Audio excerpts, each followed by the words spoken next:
कधीकधी प्रेमाचं रूप असंही असतं की त्यात माणूस माणूस राहत नाही. उत्तर प्रदेशातील बिनोली गावातील एका छोट्या घरात एक नात्याला काळिमा फासणारं नातं जन्माला आलं. बिनोली गावाच्या एका टोकाला असलेल्या छोट्या घरात काहीतरी वेगळंच वातावरण होतं.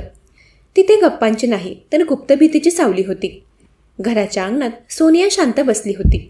तिच्या डोळ्याखाली काळी वर्तुळे होती आणि नजरेत एखादं ओझं दडलेलं होतं.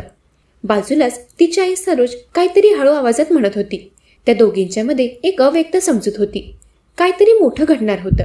सोनू सैनी, 35 वर्षांचा तरुण, गावातच लहानपण गेलेलं, मेहनती पण मनात थोडा अभिमान. काही वर्षांपूर्वी त्याने सोनियाशी लग्न केलं होतं. सोनिया शहरात शिकलेली, बोलकी आणि व्यवहार कुशल. लग्नानंतर दोघांचा संसार छान चालला होता. सोनूने घर बांधलं, सोनियासाठी दागिने घेतले आणि तिच्या आईला म्हणजे सरोजला तुम्ही आमच्यासोबतच राहा, तुम्ही आईसारख्याच आहात असं म्हणून घरात घेतलं. सरोज त्यावेळी 45च्या आसपास होती. विधवा पण स्वाभिमानाने थोडी प्रभावशील आणि आत्मविश्वासू. ती घर सांभाळायची, सोनूला जेवण द्यायची, कपडे धुवायची. पण सोनूच्या मनात तिच्याबद्दल हळूहळू काहीतरी बदलू लागलं होतं. करुणेपासून आकर्षणाकडे. एकदा सोनू कामावरून थकून आला होता. सोनिया त्या दिवशी माहेरच्या घरी गेली होती. घरात फक्त सरोज होती. तिने त्याला विचारलं, थकलास का? मी मसाज करून देऊ का? सोनू थोडा गप राहिला पण मान डोलावली. त्या क्षणाने त्यांच्या नात्याचं स्वरूप बदललं. त्या दिवसानंतर दोघांच्या दरम्यान एक अशुद्ध गुपित नातं उभं राहिलं, जे कोणी पाहिलं तर विश्वास ठेवणार नाही. त्या क्षणानं त्यांच्या नात्याचं स्वरूप बदललं. आई समान स्त्री आणि जावाई. सोनिया काही दिवसांनंतर तिच्या घरी परत आली तेव्हा तिला घरात काहीतरी वेगळं जाणवलं. सरोज सोनूशी जास्त आपुलकीने वागत होती आणि सोनूही आई समजणाऱ्या सरोजकडे विचित्र नजरेने बघत होता. एके रात्री सोनियाने तिच्या फोनचा व्हिडिओ रेकॉर्डिंग मोड चालू ठेवला आणि खोलीत गेली. सकाळी उठल्यावर जेव्हा तिने तो व्हिडिओ पाहिला तेव्हा तिचा जीव थरथरला. आई आणि तिचा नवरा एकत्र. त्या क्षणी सोनियाचं मन संपलं. ती न बोलता घरातील सगळी जबाबदारी सांभाळू लागली. पण तिच्या मनात सूडाचं बीज पेरलं गेलं होतं. थोड्या दिवसांनी सोनूने बिजनौरमध्ये एक जमीन घेतली. सरोजला तो म्हणाला, आई तुमचं नाव लावूया, तुम्हीच पहा सगळं. सरोजला त्यावेळेस वाटलं, हा जावाई खूप विश्वास ठेवतोय माझ्यावर. पण काही वर्षांनी सोनूला ती जमीन विकायची इच्छा झाली. तो म्हणू लागला, पैशांची गरज आहे, मला जमीन विकायची आहे. सरोजने नकार दिला. सोनू रागावला, मी ती जमीन घेतली, पैसे माझे आणि आता तू विकणार नाहीस? वाद वाढत गेला. याच दरम्यान सोनूने सरोजला एक व्हिडिओ दाखवला, तिच्याने त्याच्यातील गुप्त क्षणांचा. सरोजचा चेहरा पांढरा पडला. तू असं करशील असं वाटलं नव्हतं सोनू. ती थरथरली. सोनू हसला, तू जमीन विकली नाहीस तर हा व्हिडिओ सगळ्यांना दाखवेन. त्या रात्री सरोज आणि सोनिया दोघींचा संवाद दीर्घ झाला. दोघी रडल्या पण रडण्यातही एक निर्णय दडला होता. सोनियाने म्हटलं, आई हा माणूस आपल्याला संपवेल, तो जगला तर आपलं काहीही उरणार नाही.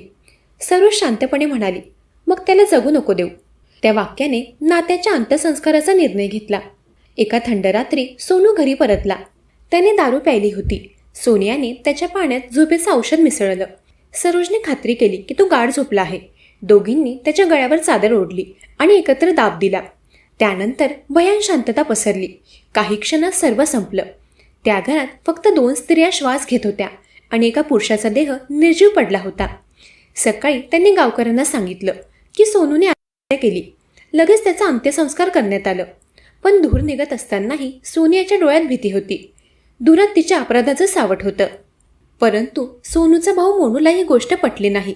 माझा भाऊ असं करू शकत नाही असं तो म्हणाला. त्याने सोनियाला विचारलं, तो कुठे गेला होता? सोनिया रडली, माझ्या भावासोबत बाहेर गेला होता. पण तिच्या शब्दात ढोंग होतं हे मोनूला जाणवलं. त्याने पोलीस ठाणे गाठले. पोलिसांनी चौकशी सुरू केली.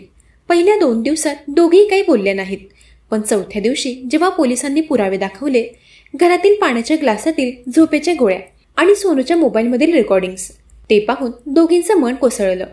सोनियाने रडत कबुली दिली, हो आम्ही दोघींनीच त्याला मारलं. त्याने आम्हाला ब्लॅकमेल केलं होतं. त्याच्यासोबत आम्हाला जगणं शक्य नव्हतं. सरोज फक्त शांत बसली होती. डोळ्यातून एकही अश्रू नव्हता. तिच्या चेहऱ्यावर फक्त एक निर्विकार भाव होता. जणू ती जाणून होती की हे सगळं बाहेर येणारच आहे. सोनूच्या अंत्यसंस्काराच्या धुरात फक्त एक देह नव्हे तर विश्वास, प्रेम आणि नात्यांचं अस्तित्व संपलं.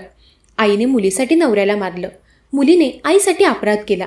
आणि शेवटी दोघींनी एकमेकांसोबत आयुष्याचे उरलेले श्वास तुरुंगाच्या भिंतीत घालवायला सुरुवात केली. बिनोली गावात आजही लोक म्हणतात, त्या घरातून आजही रात्री धूर निघतो, पण तो लाकडाचा नाही, तो नात्यांच्या अंत्यसंस्काराचा आहे. कधीकधी नात्यांची अतिजवळीक हेच विनाशाचं कारण ठरतं. विश्वास जेव्हा विकृतीत बदलतो तेव्हा घराचं उबदार छप्परही नरकाचं रूप घेतं. आणि या कथेत एक नवरा, एक बायको आणि एक सासू तिघांनीही एकमेकांवर प्रेम केलं, पण कुणीही खरं प्रेम केलं नाही.